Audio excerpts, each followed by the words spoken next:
اعوذ باللہ من الشیطان الرجیم بسم اللہ الرحمن الرحیم السلام علیکم ورحمۃ اللہ وبرکاتہ۔ آزاد اسلامی چینل سے میں آپ لوگوں سے مخاطب ہوں۔ امید ہے کہ آپ سب لوگ ٹھیک ہوں گے، خیریت سے ہوں گے اور اللہ کے حکم سے صحیح سلامت ہوں گے۔ تو دوستو، ہمارے پیارے نبی حضرت محمد صلی اللہ علیہ وسلم کی پیاری باتیں، ہمارے پیارے نبی حضرت محمد صلی اللہ علیہ وسلم کی ایک حدیث مبارکہ میں آپ لوگوں کے سامنے پیش کروں گا نماز کے بارے میں، کہ آپ کی نماز اللہ کے ہاں قابل قبول ہوئی کہ نہیں، اور پھر اسی موضوع پر بات کریں گے کہ جب اللہ تعالیٰ کسی سے ناراض ہوتا ہے اس کے بارے میں نماز کا کیا حکم ہے۔ تو دوستو، ایک مرتبہ ایک صحابی نے ہمارے پیارے نبی محمد صلی اللہ علیہ وآلہ وسلم سے پوچھا کہ یا رسول اللہ، ہمیں کیسے پتہ چلے گا کہ ہماری نماز اللہ کے ہاں قابل قبول ہوئی کہ نہیں؟ تو ہمارے پیارے نبی حضرت محمد صلی اللہ علیہ وآلہ وسلم نے فرمایا کہ جب آپ کو اگلی نماز پڑھنے کا جی کرے، یعنی آپ نے ظہر کی نماز پڑھ لی تو آپ کو عصر کی نماز پڑھنے کا بھی دل کرے اور آپ نے عصر کی نماز بھی ادا کی، تو آپ سمجھ لینا کہ آپ کی پچھلی نماز جو ہے وہ اللہ کے ہاں قابل قبول ہو گئی اور اللہ نے آپ کو ہمت و توفیق دی اور آپ نے اگلی نماز بھی ادا کر لی۔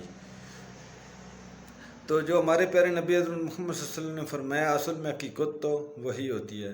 دوستو، جب اللہ تعالیٰ کسی سے ناراض ہوتا ہے نا، تو وہ اس سے رزق نہیں چھینتا، وہ اس سے رزق نہیں چھینتا، اسے سجدے کی توفیق چھین لیتا ہے، اس سے سجدے کی توفیق چھین لیتا ہے۔ تو کوشش کرو کہ اپنے آپ کو 5 وقت کی نماز کا پابند بناؤ۔ اس سے پہلے بھی میری کافی سارے بیان نماز کے اوپر میں نے دے چکا ہوں کہ میں جتنے بھی دوں کا میں اللہ تعالیٰ نے نماز کے بارے میں قرآن پاک میں کئی 100 مرتبہ فرمایا ہے کہ الصلاۃ، نماز قائم کرو، ای الفلاح، ای الصلاح، او کامیابی کی طرف، او فلاح کی طرف۔ تو دوستو، قرآن پاک میں اگر سب سے زیادہ کسی چیز کا ذکر ہوا ہے تو وہ نماز کا ہوا ہے۔ نماز دین کا ستون ہے، مومن کی معراج ہے اور جنت کی کنجی ہے۔ نماز کے بغیر آپ کوئی بھی عمل کرتے ہیں، کوئی بھی وظیفہ کرتے ہیں تو وہ نامکمل ہے۔ یعنی دین کی جو ہے نا پہلی سیڑھی ہے نا، جو وہ نماز ہے۔ اگر مسلمان اور کفر کے درمیان کوئی فرق ہے تو وہ بھی نماز ہے۔ مسلمان اور کفر کے درمیان اگر فرق ہے تو نماز کا۔ تو کوشش کرو اپنے آپ کو نماز کا پابند بناؤ، اسی میں دنیا کی کامیابی ہے، اسی میں آخرت کی کامیابی ہے اور یہی کامیابی کا راستہ ہے۔ تو نبی پاک صلی اللہ علیہ وسلم کی حدیث کو جس نے بیان کیا، جس نے اس کو آگے فارورڈ کیا، دوسرے لوگوں کو سینڈ کیا، ٹھیک ہے، تو اس کو تا قیامت اس کا اجر و ثواب ملتا رہے گا۔ تو دوستو، دین کی بات پھیلانا بھی صدقہ جاریہ ہے، دین کی بات کرنا بھی صدقہ جاریہ ہے، دین کی بات کو دوسروں کے ساتھ شیئر کرنا بھی صدقہ جاریہ ہے۔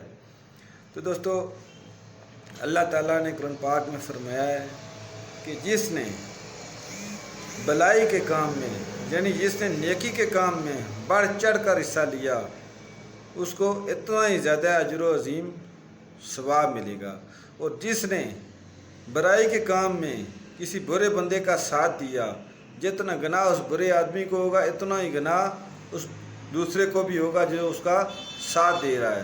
تو دوستو، نیکی کے راستے میں چلنے والے کا ساتھ دینا، اس کے برابر آپ کو اجر و ثواب ملے گا۔ تو اگر آپ میرے چینل کو سبسکرائب کریں گے تو یہ ویڈیو آگے جائے گی، دوسرے لوگ اس کو سنیں گے تو انشاءاللہ آپ کو بھی اس کا اجر و عظیم تا قیامت ملتا رہے گا۔ جب تک یہ لوگ سنیں گے آپ کو ملتا رہے گا۔ تو دوستو، آخر میں ہمارے پیارے نبی محمد صلی اللہ علیہ وسلم کی شان میں ایک پیارا سا اشعار پڑھوں گا۔ کتنا بلند ہے میرے نبی کا مقام، کتنا بلند ہے میرے نبی کا مقام، سارا زمانہ پڑھتا ہے درود و سلام، سارا زمانہ پڑھتا ہے درود و سلام، کاش کاش میری قبر میں فرشتے آ کے یہ کہہ دیں، کاش میری قبر میں فرشتے یہ آ کے کہہ دیں کہ اسے سونے دو، یہ ہے نبی کا غلام، کہ اسے سونے دو، یہ ہے نبی کا غلام۔ کاش آپ لوگ کے ساتھ میرے ساتھ ایسا ہی معاملہ قبر میں ہو کہ ہمیں پیارے نبی حضرت محمد صلی اللہ علیہ وسلم کی زیارت اس دنیا میں بھی نصیب ہو، قبر میں بھی نصیب ہو، اور دنیا کے ہر مقام پر، آخرت کے ہر مقام پر ہمیں اپنے پیارے نبی حضرت محمد صلی اللہ علیہ وسلم کی شفاعت نصیب ہو۔ تو دوستو اپنے پیارے نبی حضرت محمد صلی اللہ علیہ وآلہ وسلم کی شفاعت ہمیں ایسے ہی نصیب ہوگی جب ہم اپنے پیارے نبی حضرت محمد صلی اللہ علیہ وآلہ وسلم کے طریقوں پر عمل کریں گے۔ تو ہمارے پیارے نبی حضرت محمد صلی اللہ علیہ وسلم کے طریقے کون سے ہیں؟ سنت اور حدیث۔ سنت وہ ہے جو ہمارے پیارے نبی حضرت محمد صلی اللہ علیہ وسلم نے ہم نے کام کر کے بتایا ہے، ٹھیک ہے، اور حدیث وہ ہے جو ہمارے پیارے نبی حضرت محمد صلی اللہ علیہ وسلم نے اپنی زبان سے ہمیں لفظ جاری کیے۔ تو دوستو اللہ پاک ہمیں نبی پاک صلی اللہ علیہ وسلم کی سنت پر بھی عمل کرنے کی ہمت و توفیق عطا فرمائے۔ اللہ تعالیٰ ہمیں نبی پاک صلی اللہ علیہ وسلم کی حدیث مبارکہ پر بھی عمل کرنے کی ہمت و توفیق عطا فرمائے، کیونکہ اگر دین میں سیدھا راستہ ہے تو وہ نبی کا راستہ ہے، اور نبی کا وہ راستہ ہے جو اللہ کا راستہ ہے۔ تو دوستو کوشش کرو اپنے پیارے نبی حضرت محمد صلی اللہ علیہ وآلہ وسلم کے راستے پر چلو، اسی میں دنیا اور آخرت کی بھلائی ہے، اور یہی کامیابی کا راستہ ہے، یہی فلاح کا راستہ ہے۔ اسی راستے پر چل کے ہم نے اللہ اور اللہ کے رسول کی کامیابی حاصل کرنی ہے۔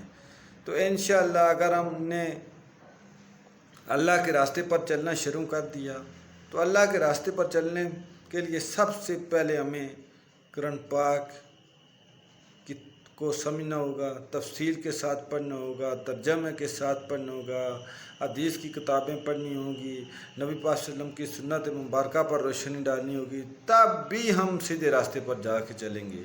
تو دوستو یہاں آپ دنیا کی اتنی کتابیں پڑھتے ہیں، کارٹون دیکھتے ہیں، ٹھیک ہے، ڈرامے شرامے دیکھتے ہیں ایرا وغیرہ، وہاں دین پر بھی سرچ کریں تو انشاءاللہ آپ کامیابی کی طرف چل پڑیں گے، اور کامیابی کا وہی راستہ ہے۔ میں ہر ویڈیو میں، ہر بیان میں بار بار یہی کہتا ہوں کہ کامیابی کا وہی راستہ ہے جو اللہ اور اللہ کے رسول کا راستہ ہے، اور اسی میں دنیا اور آخرت کی کامیابی ہے، اور وہی کامیابی کا راستہ ہے۔ اللہ تعالیٰ ہم سب کو اس کامیابی والے راستے پر عمل کرنے کی ہمت و توفیق عطا فرمائے۔